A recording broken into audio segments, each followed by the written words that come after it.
Oke, halo dan selamat datang kembali. Hari ini kita punya sebuah analisis yang Anda kirim dan jujur ini menarik banget. Ini bukan sekedar ulasan pertandingan biasa, rasanya lebih kayak cerita detektif.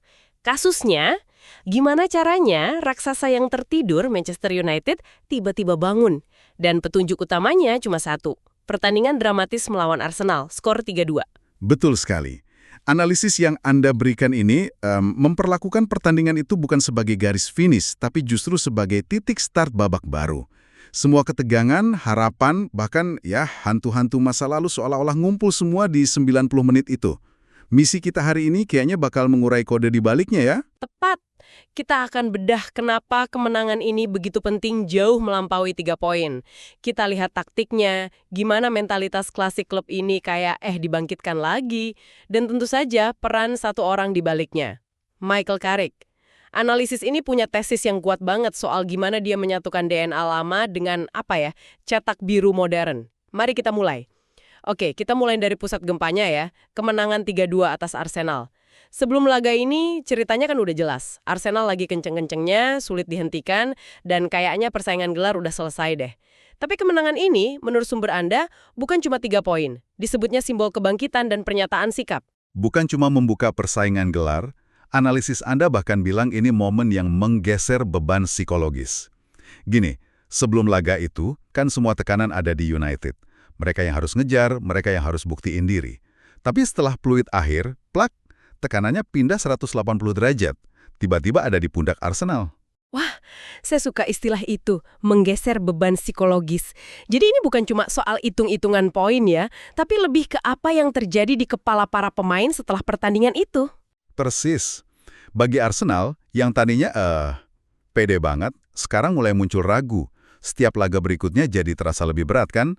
Sebaliknya buat United, ini kayak suntikan adrenalin. Analisis Anda mengutip seorang pemain bilang, kami kembali menemukan siapa kami. Ini bukan lagi tim yang berharap menang, tapi tim yang masuk lapangan dengan keyakinan mereka bisa menang, lawan siapapun. Itu perubahan fundamental. Oke, jadi kemenangan ini katalisatornya. Pertanyaan selanjutnya, siapa yang meracik ini semua? Analisis ini nunjuk ke satu nama, Michael Carrick. Jujur aja, udah banyak manajer hebat datang dan pergi dari Old Trafford setelah era Ferguson. Menurut analisis Anda, apa sih yang benar-benar beda dari pendekatan Carrick kali ini? Ada sesuatu yang spesifik? Nah, itu pertanyaan kuncinya. Karena di situ inti dari analisis ini.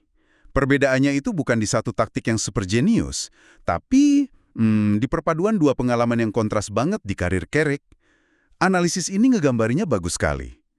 Pilar pertama, dan ini yang sering orang lewatkan, adalah masa jabatannya di Middlesbrough. Middlesbrough, menarik. Biasanya kan manajer klub besar itu datang dengan rekam jejak trofi, bukan dari klub divisi bawah. Sumber Anda malah menyebutnya laboratorium kepelatihan. Apa maksudnya itu? Istilah laboratorium itu tepat banget.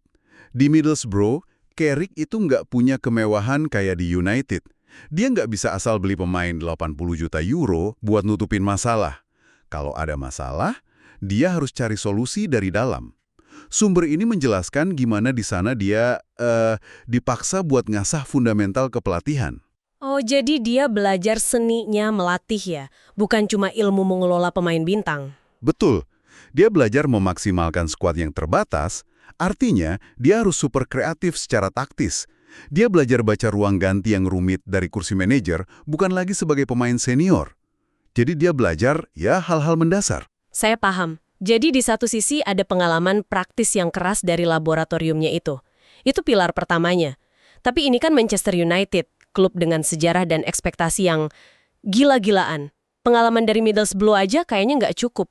Pilar keduanya apa? Dan disitulah keunikan Carrick yang coba diungkap analisis Anda.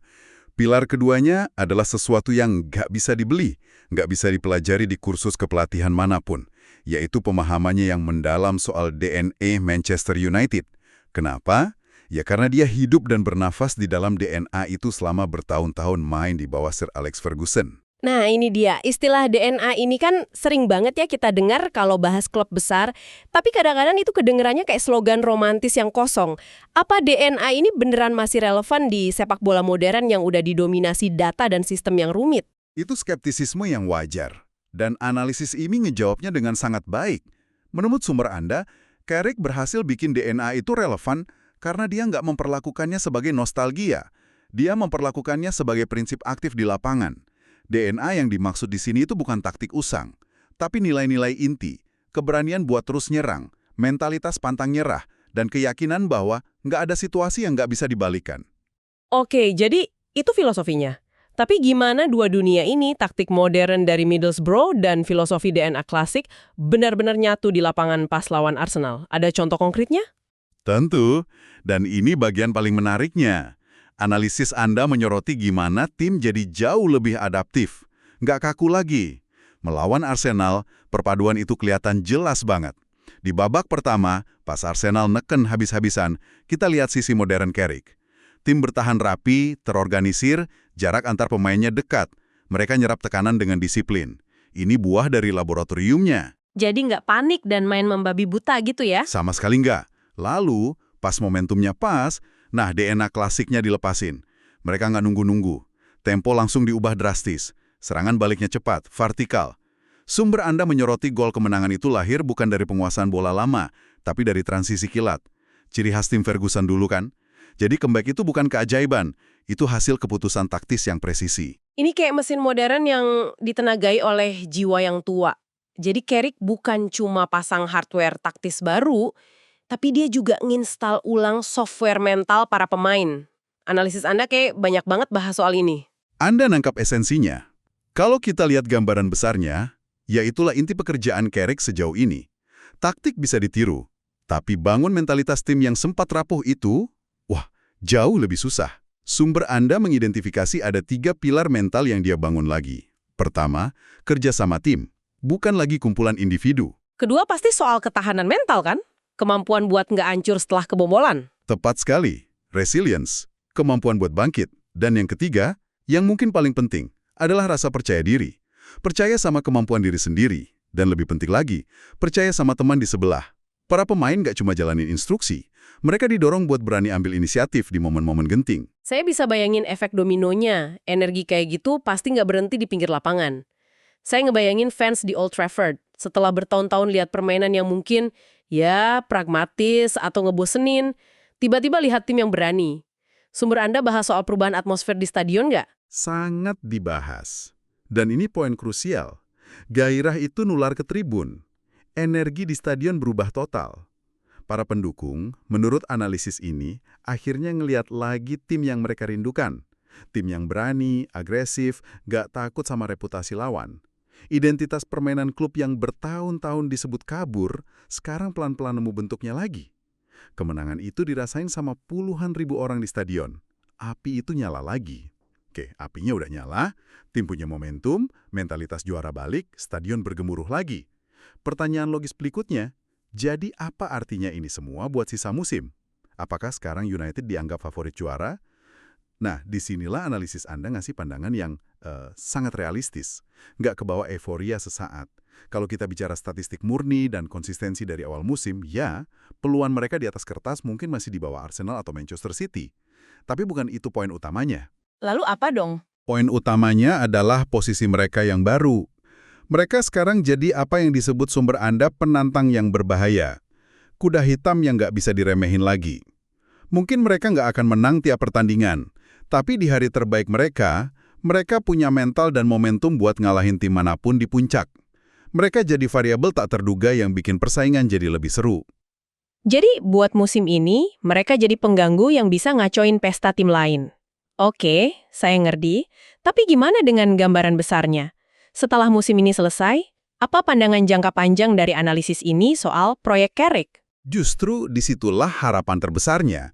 Pendekatan Carrick ini nggak dilihat sebagai solusi tambal sulam.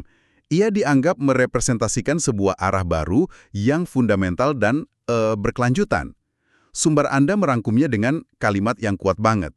Modern secara taktik, namun setia pada nilai-nilai sejarah klub.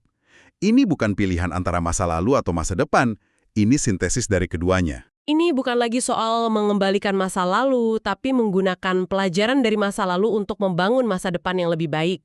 Persis.